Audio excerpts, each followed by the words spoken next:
Hi friends, আমি সুদীপ আপনাদের goldfish লাভারদের আরেকবার ওয়েলকাম জানাচ্ছি। আমি বেশ কিছুদিন পরে ভিডিওটা করার জন্য I am really very sorry because আমি অন্য একটা কাজে ব্যস্ত ছিলাম, সেখানে আমি প্রপারলি ভিডিওটা আপলোড করতে পারিনি।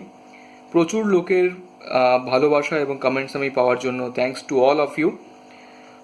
বাট আমি মেনলি ভিডিওটা করছি তাদের জন্য যারা আমাকে প্রচুর রিকোয়েস্ট পাঠিয়েছে যে যাদের ইচিং প্রবলেম হচ্ছে ফিশের।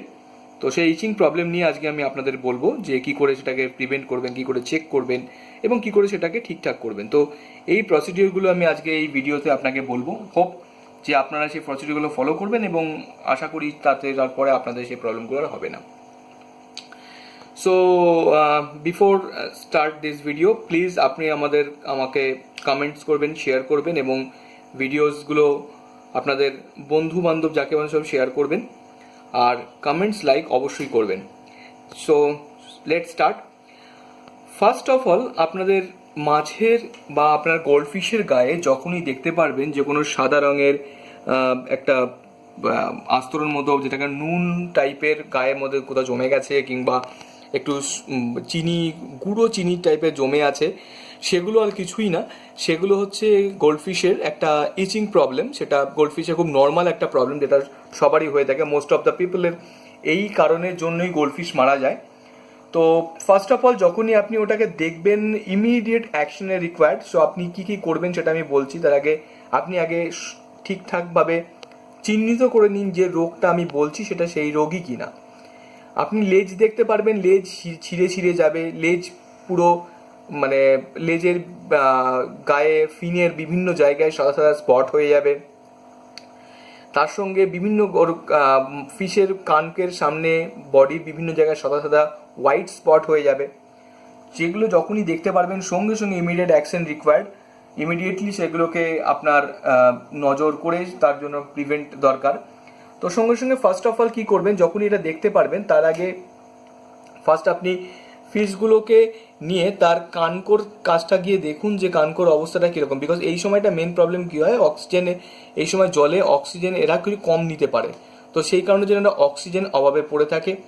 ফিশ দেখবেন নিচের দিকে বসে আছে এবং আপনি নিজে দেখলেই ফিল করতে পারবেন যে আপনার ফিশ প্রপারলি হেড সুইম করছে না, এক জায়গায় বসে আছে, খাবার খাচ্ছে না। মানে আপনি দেখলে পরিষ্কার বুঝতে পারবেন যে এরা একটা কোনো ডিজিজে ভুগছে।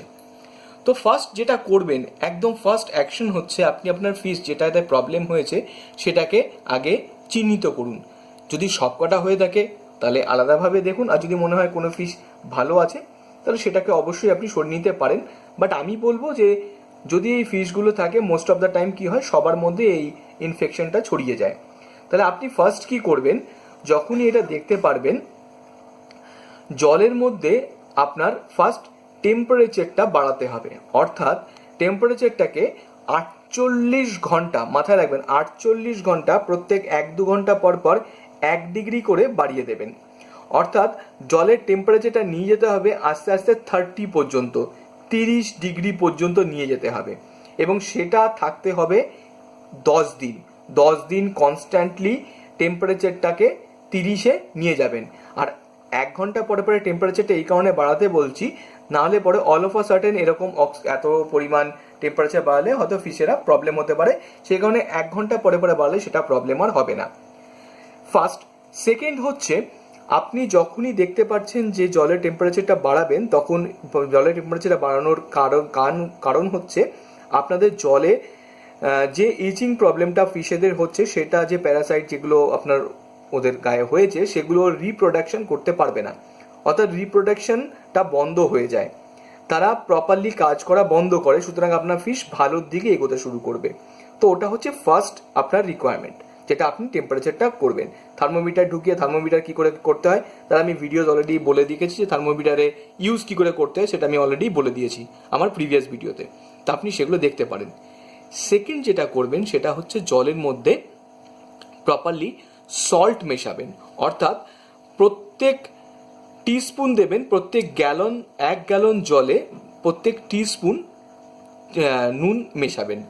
এই সল্ট বাথটা অবশ্যই রিকোয়ার্ড আপনাদের গোল্ডফিশকে ভালো রাখার জন্য। এই সল্টের যে পরিমাণটা আমি বললাম মাথায় রাখবেন, সেটা হচ্ছে, যদি বুঝতে অসুবিধা আমি আর সোজা ভাষায় বলছি, মোটামুটি একটা টেবিল স্পুন 19 লিটার জলে, এইটুকুনি আন্দাজ করে, বা 1 গ্যালন জলে আপনি 1 চামচ 1 টিস্পুন আপনি নুন দিতে পারেন। তো এই প্রসিডিওরটা ফলো করে আপনি নুনটা দেবেন, এবং এটা করার পরে 10 দিন পর্যন্ত আপনার জলের টেম্পারেচারটা মেনটেন করবেন। ঠিক 2 দিন পর পর জলের 25% জল ফেলে দেবেন, এবং আবার সেটাকে প্রপার অক্সিজেন ওয়াইজ, মানে অক্সিজেনের জল আপনি আবার ফিশকে দেবেন। এই যে প্রসিডিওরটা বলছি সেটা কিন্তু অবশ্যই 10 থেকে 15 দিন আপনাদের মেনটেন করতে হবে। 10 দিন প্রথমে ফার্স্ট করবেন, 15 দিন পর থেকে টেম্পারেচারটা আস্তে আস্তে কমিয়ে দেবেন।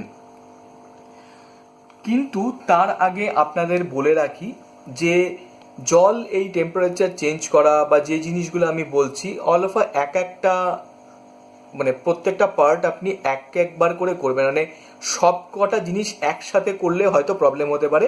এই পার্ট বাই পার্ট এটা আপনি মেনটেন করবেন। আর একটা জিনিস খুব ইম্পর্টেন্ট, সেটা হচ্ছে গোল্ডফিশের গায়ে যখন আপনি এগুলো দেখতে পারবেন, তখন ঠিক 2 দিন অন্তর অন্তর যখন আপনাকে জল চেঞ্জ করতে বলেছি, আমি জল চেঞ্জ করার সঙ্গে আপনি চেক করবেন যে ওর মধ্যে কিছু নোংরা, যেটা মানে মাছেদের পটিস বাগেরা যেগুলো পড়ে থাকে, সেগুলো স্পঞ্জ বেঁধে সেগুলো নোংরাগুলো বের করে নেওয়ার চেষ্টা করবেন। আর ঠিক যে যে জিনিসগুলো আমি পরপর বললাম সেগুলোকে মেনটেন করার সাথে সাথে আপনি আর একটা জিনিস, আচ্ছা, বেশ কিছু বন্ধুরা আমাদের বলে থাকে বা বিভিন্ন জায়গায় দেখা যায় ইচিংয়ের জন্য এই ওষুধ দিন, ওই ওষুধ দিন, বিভিন্ন রকম ওষুধ ব্যবহার করতে বলে। বাট আমি সবসময় সবাইকে বলে থাকি যে অযথা ভুলভাল ওষুধ দিয়ে প্রপারলি, কোনোটায় কপার বেশি থাকে, কোনোটায় ওষুধের বিভিন্ন রকম মাত্রায় ওতে রিয়াকশন হয়ে গিয়ে মাছ আপনার মারা যেতে পারে। তাই যে ন্যাচারাল পদ্ধতিটা আমি বললাম সেটা ফলো করুন, আপনার ফিশ একটাও মরবে না, সুস্থ হবে উইদিন 2 উইকস। এটা আমি বলছি গ্যারেন্টি সহকারে। কিন্তু যদি এই প্রত্যেকটা প্রসিডিওর যেটা আমি আপনাদেরকে বললাম সেগুলো যদি আপনি মেনটেন প্রপারলি না করেন, তাহলে কিন্তু আপনার ফিশের হয়তো প্রাণনাশ পর্যন্ত হতে পারে। এতদিনকার যত্ন রাখা ফিশ, গোল্ড ফিশগুলো আপনার চোখের সামনে মারা গেলে অবশ্যই কেউ সহ্য করতে পারে না। সেই কারণের জন্য যে জিনিসগুলো বললাম প্লিজ নজর রাখবেন। আর একটা জিনিস আমি বলতে বাধ্য হচ্ছি, সেটা হচ্ছে বেশ কিছু বন্ধুরা দেখেছি যে আমাকে কমেন্টস করেছে যে দাদা এই একই রকমের যে জিনিসগুলো আমি, মানে ধরুন ওষুধ বা যেগুলো আমি বলে দিয়েছি অলরেডি, সেগুলোই জিজ্ঞেস করে। তাই বন্ধুরা আপনাদের রিকোয়েস্ট করছি, আপনারা যখন কোনো জিনিস আপনি জিজ্ঞেস করবেন তার আগে প্লিজ আপনি আমার ভিডিওসগুলো দেখে নিন। হয়তো আপনার প্রশ্নের উত্তর আমার ভিডিওতে অলরেডি দেওয়া আছে, তাই প্রিভিয়াস ভিডিওসগুলো প্লিজ একটু দেখে নিন, হোপ সেটা আপনাকে হেল্প করবে। আর গোল্ড ফিশের যখন আপনি দেখবেন ঠিক 20 থেকে 25 দিন যখন আপনার টাইম হয়ে গেল, ঠিক সেই সময় যখন আপনি দেখতে পাচ্ছেন যে গোল্ডফিশগুলো আবার প্রপারলি সুইম করছে, প্রপারলি সুইমিংয়ে করেছে, তখন ঠিক 10 থেকে 15 দিন পরে আস্তে আস্তে টেম্পারেচারটাকে আবার 18 ডিগ্রি পর্যন্ত আপনি নামিয়ে নিয়ে চলে আসুন। অর্থাৎ আস্তে আস্তে টেম্পারেচারটাকে নিচে নামান, তাহলে কি হবে, আপনার গোল্ডফিশের যে প্রপারলি আবার দেখবেন যেরকম আগে ছিল সুইম করা, সেগুলো করতে শুরু করবে।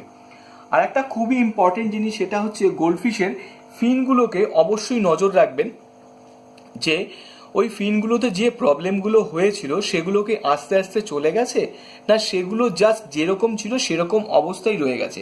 কারণ যে হিট বা যে তাপমাত্রাটা আমি বাড়িয়েছিলাম সেটা কিন্তু বাড়িয়েছিলাম রিপ্রোডাকশন বন্ধ করার জন্য, এবং নুনটা দেওয়া হয় কারণ হচ্ছে যে ওই ইচিং প্রবলেমে যেগুলো হয় সেটাকে প্রপারলি ধুয়ে মুছে সেখান থেকে নামিয়ে দেওয়ার জন্য। সুতরাং এই দুটো জিনিস, নুন এবং আপনার হিট, এই দুটো হচ্ছে মেন জিনিস। এই দুটোকে প্রপারলি যদি মেনটেন করেন তাহলে আপনার গোল্ডফিশের এই ইচিং প্রবলেম আর কোনোদিন আপনার এই ধরনের এই প্রবলেমে আপনার মাছ মরবে না।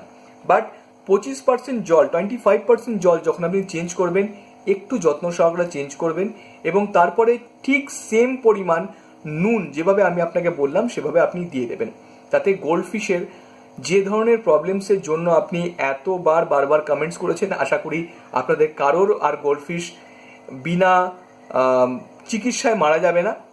কারণ আমি জানি একটা গোল্ডফিশ বা একটা ফিশ যখন আপনাদের মারা যায় তখন কতটা কষ্ট দেয় আপনাদের, বিকজ আমি এটাতে ভুক্তভোগী, সেই কারণের জন্য আমি এই ভিডিওসটা তাড়াতাড়ি বানাতে বাধ্য হলাম।